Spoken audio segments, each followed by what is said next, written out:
Pre-built gaming PCs can save you time and headaches by having the experts do it for you, but there are several hazards and stumbling blocks you could run into, from monitors to OS to RAM issues. Here are 10 mistakes to duck and dodge when buying a gaming rig. We don't think you'll leave the store forgetting to buy a monitor. It's more that a lot of buyers forget to factor in the monitor price in their budget. Like a lens's relationship to a camera, a gaming tower is only as good as its gaming monitor. You want something with a low response time, in the 10 milliseconds area or less, for that serious clarity of motion gamers look for. You'll also want 40 milliseconds or less of input lag from your monitor. When you press a button, you'll want the character on screen to execute fast. No delays. You gotta keep up with the action, as the speed in the online gaming world is unforgiving, so you'll need as much responsiveness as possible. You don't want to under or overspend on a monitor. If your graphics card doesn't do 4K res at a rate of 40 Hz, a 120 Hz 4K monitor would be overkill. Match the monitor with the graphics card, and you should be getting the best bang for your buck. To summarize this and everything else on this list, underspend and you'll underperform. Overspend and you will be future-proofed, but you won't necessarily overperform.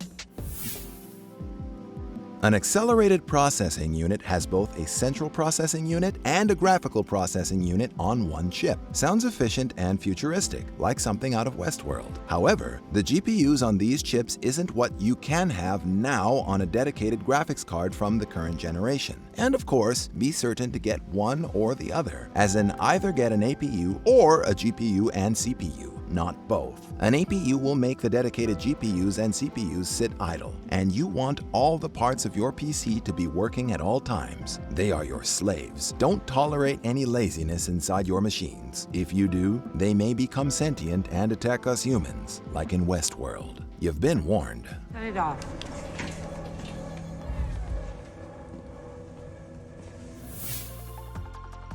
Don't assume because it's customary for a PC to come with a full version of Windows 10 that an expensive gaming PC automatically comes with it. Many even come with a trial version of the OS, adding to the after-purchase costs of your gaming rig. If you build your own, you'd have to buy and install an OS. The whole reason you'd buy a gaming rig is so that they do most of the procurement work for you, so you wouldn't have to buy more things after. Windows can be pricey, $70 and over. It's just easier if it's pre-installed and included in the original purchase. You also want to be careful if you're buying one with Linux pre-installed. Sure, being a Linux user gives you major bragging rights at computer conventions and costs nothing, but the price is that many games struggle to run on Linux, like Overwatch. Unfortunately, you may have to run with the crowd and get yourself Windows 10 to play all your current and future favies.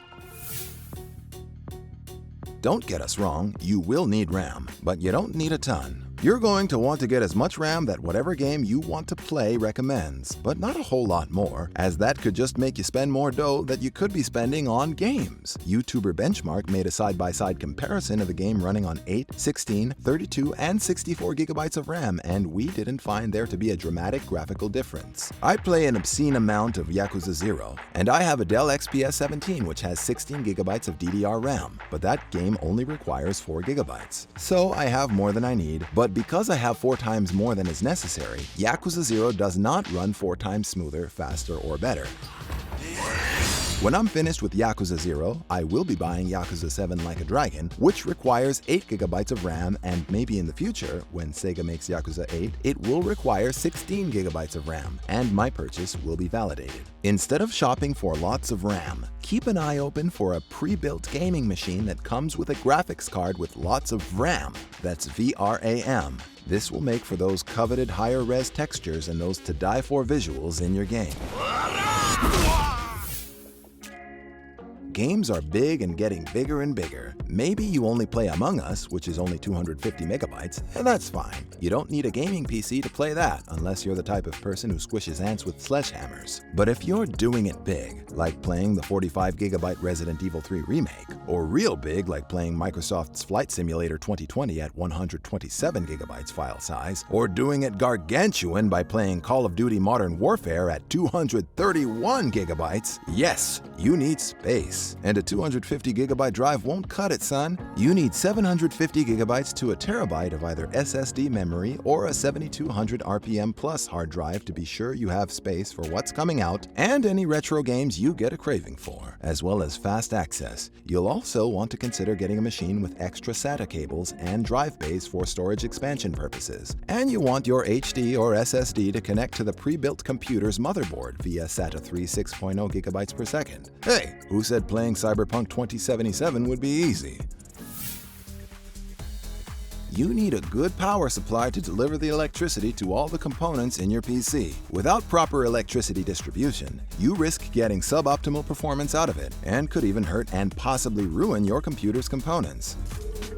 Worst case scenario, it could cause a fire. You benefit financially in the long run from getting a good quality power supply, as you'll be paying less for electricity. Gauging the correct wattage you'll need for your power supply will be key in getting optimal and safe performance. And you should aim somewhere between 50 and 100 watts over what you need now to be able to handle anything you'll need to handle in the future. An occasional gamer with a moderate rig might go with the EVGA B5 550-watt power supply, and a maniac level gamer with a monster rig who loves power and hates not being prepared might choose the Corsair AXI 1600-watt titanium certified fully modular ATX power supply.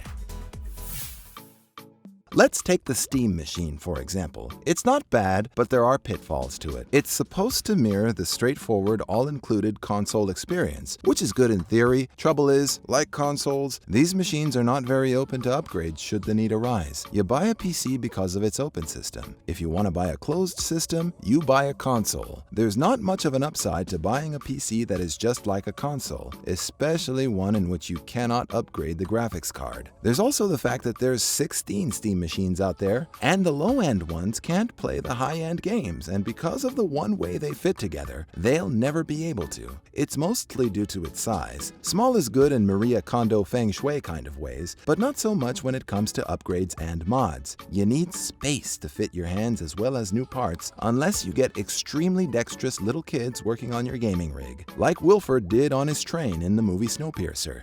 Don't be so melodramatic.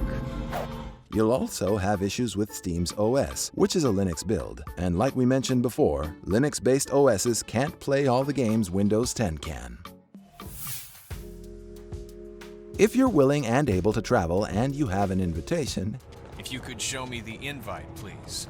Yes, by all means, you can game with your homies on PlayStation and Xbox.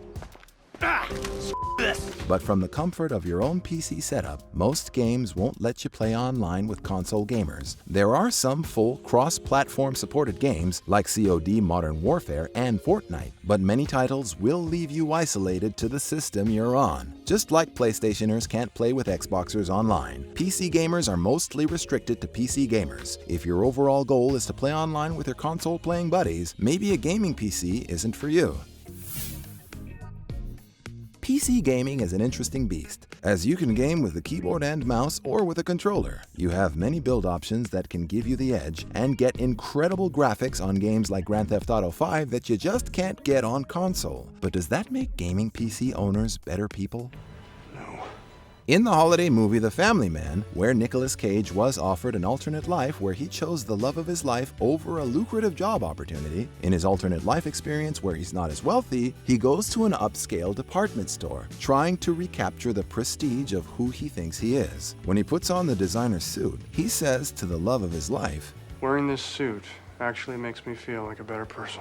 In the end, he wakes up back in what we'll call his PC gaming prestigious life and realizes that something was missing: joy, fun, love, and that his life was not only not better than anyone else's, but he was missing out on the people he thought he was better than. Sure, you can buy a larger-than-life PC with the best graphics you've ever seen, but don't forget, console games and console gamers are fun. If you walk around them with your nose up, you'll walk right by them, and you might be missing out.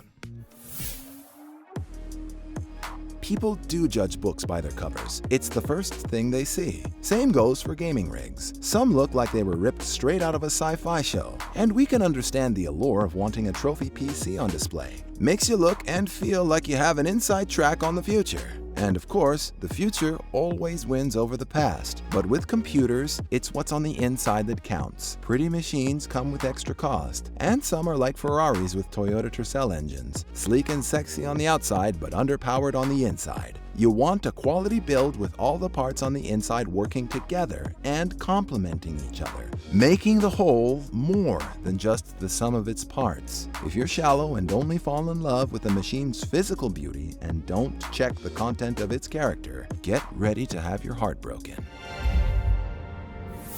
What about you? Do you plan on buying a new gaming rig? Any PC buying nightmares you'd like to share? Or do you love consoles to your core? Let us know in the comments down below, and like and subscribe for more from the gamer. À bientôt.